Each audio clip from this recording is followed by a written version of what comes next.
पंचतंत्र की हिंदी कहानियों में आपका स्वागत है। आज का शीर्षक आपसी फूट। प्राचीन समय में एक विचित्र पक्षी रहता था।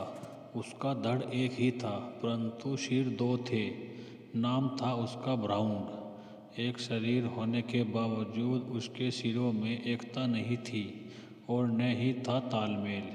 वे एक दूसरे के बगैर रहते थे। हर जीवन सोचने समझने का काम दिमाग से होता है और दिमाग होता है सिर में।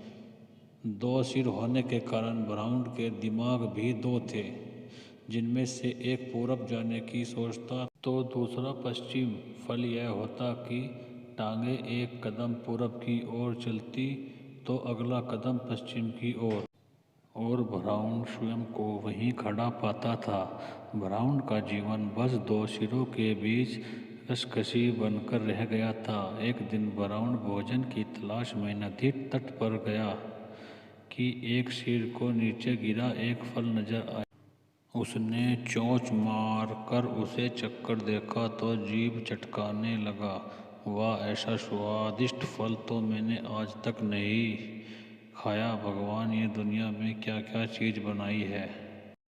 अच्छा, जरा मैं भी चक्कर देखूं, कहकर दूसरे ने अपना चोंच उस फल की ओर बढ़ा ही थी कि पहले सिर ने झटकाकर दूसरे सिर को दूर फेंका और बोला, अपनी गंदी चोंच इस फल से दूर ही रख। यह फल मैंने पाया है और मैं ही खाऊंगा।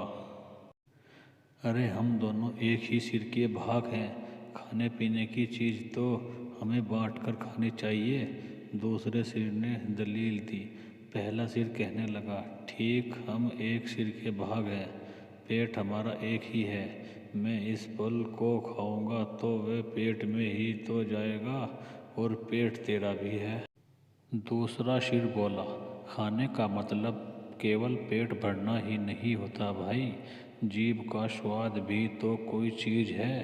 तबीयत को संतुष्ट तो जीभ से ही मिलती है। खाने का असली मज़ा तो मुंह में ही है। पहला सिर तुनकर चिढ़ाने वाले स्वर में बोला, मैंने तेरी जीभ और खाने के मज़े का ठेका थोड़ा ही ले रखा है।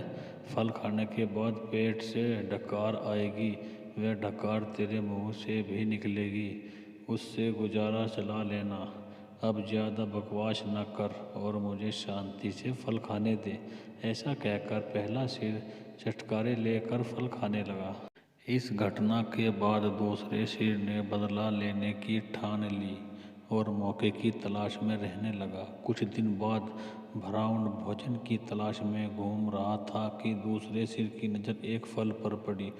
उसे जिस चीज़ की तलाश थी उसे वह मिल गई थी। दूसरा सिर उस फल पर चोंच मारने ही जा रहा था कि पहले सिर ने चीख कर चेतावनी दी, अरे अरे, इस फल को मत खाना। क्या मुझे पता नहीं कि ये विषैला फल है? इसे खाने पर मृत्यु भी हो सकती है। दूसरा सिर हंसा, हे, तू चुपचाप अपना काम देख।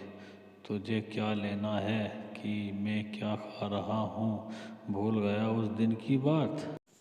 पहले सिर ने समझाने की कोशिश की, तूने ये फल खा लिया तो हम दोनों मर जाएंगे। दूसरा सिर तो बदला लेने पर उतारू था। बोला, मैंने तेरे जीने मरने का ठेका थोड़ा ही ले रखा है।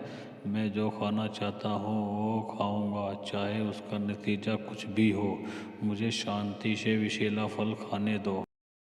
दूसरे सिर ने सारा विषैला फल खा लिया और भ्राउंड तड़प तड़प कर मर गया। सीख, आपस की फूट सदा ले डूबती है।